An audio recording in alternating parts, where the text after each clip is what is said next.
प्रिय भक्तों, हरे कृष्णा। आज हम सुनाने जा रहे हैं गीता प्रेस गोरखपुर कल्याण से प्रकाशित सच्ची कथाएं, लोगों के अपने अनुभव की कथाएं। कथा का शीर्षक है पूर्व जन्म के पिता की कृपा।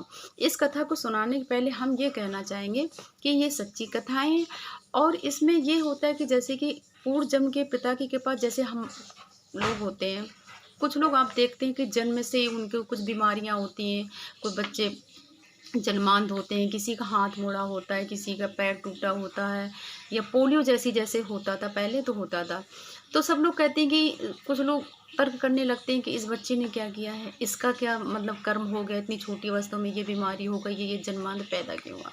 तो हम इसका फल बताना चाहते हैं कि जो भी व्यक्ति होता है कि ये जरूरी नहीं है कि हमने इसी जन्म में कर्म किया तो हमें इसी जन्म में फल मिल जाएगा।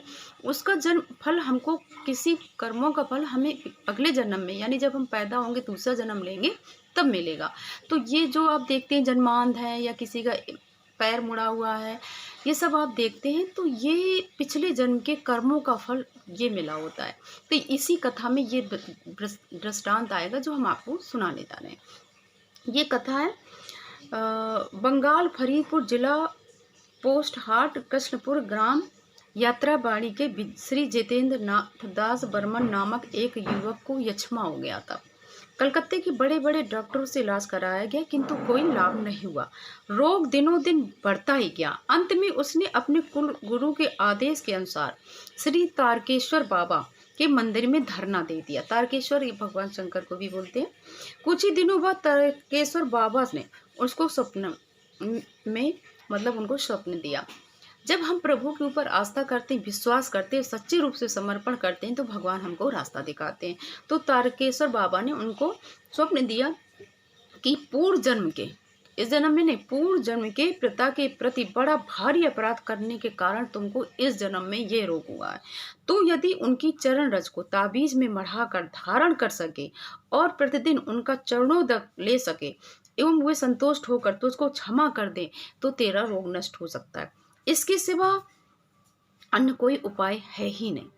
इसीलिए हम यहाँ थोड़ा सा कहना चाहेंगे कि कभी भी अपने माँ बाप का अपमान नहीं करना चाहिए, क्योंकि अगर हमको इस जन्म में नहीं मिलेगा तो हमको आने वाले जन्म में उनके कर्मों का फल भोगना ही पड़ेगा। तो हम कोई ऐसा काम ही नहीं करें कि हमको इतना कष्ट गुजरना पड़े। और वो भगवान बोले कि तेरे हुए पूर्व जन्म के पिता इस समय फरीदपुर के बड़े डॉक्टर श्री सत्यरंजन घोष MB हैं, वे एक महापुरुष के शिष्य हैं। युवक ने पूरी घटना उक्त डॉक्टर महोदय को लिख दी और उनके घर जाकर रहने की अनुमति मांगी। डॉक्टर बाबू ऐसे यक्ष्मा के रोगी को घर में रखने से घबराए। साथ में उनके मन में यह भी आया कि वो तो नहीं जानते थे कि मेरे पिछले जन्म का लड़का है। उनके मन में यह आया कि यदि मैं इसे स्वीकार कर दूंगा कि अपने घर में नहीं रखूंगा तो ये लड़का मर जाएगा, तो उसका निमित्त मुझे होने पड़ेगा। डॉक्टर साहब ने सोचा। वे कुछ भी निश्चय नहीं कर सके। फिर उन्होंने सारी घटना अपने गुरु स्वामी श्री धनंजय दास जी ब्रज विदेही से सम्मति चाही कि स्वामी जी महाराज हमको क्या करना चाहिए। स्वामी जी ने फिर उनको उत्तर लिखा। इस प्रकार के संक्रामक रोगी को घर में रखने से डर लगता ही है, परंतु वे अपने किसी या परिचित या आदमी के घर पर ठहर सकता है अथवा शहर के बाहर की ओर खुली जगह में कोई घर में किराए लेकर आप उसे टिका सकते हैं और प्रतिदिन टहलते हुए आप एक बार जाकर उसे चरणरज और चरणोदक दे सकते हैं। फिर जब आपके मन में क्षमा करने की बात आए तो आप उसे क्षमा कर दें। इसमें भी असुविधा हो तो आप अपना छाया चित्र यानी फोटोज को भेज दें और वह इस चित्र को ही आपकी साक्षात प्राणमयी मूर्ति बना मानकर उसकी चरण धूली और चरणोदक लेते रहें। ऐसा करने से वो होगा कि आप साक्षात आपके चरणों का चरणोदक ले रहा है, यही समझा जाएगा।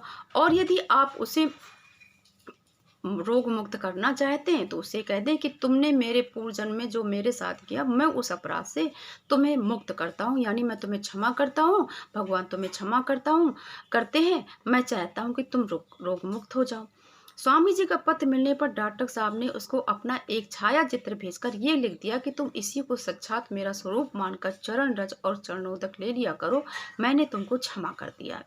इस पत्र के बाद पाने के बाद, ये सत्य घटना है, इस पत्र के पाने के बाद युवक क्रमशः स्वस्थ होने लगा और कुछ समय में वो पूर्ण स्वस्थ हो गया।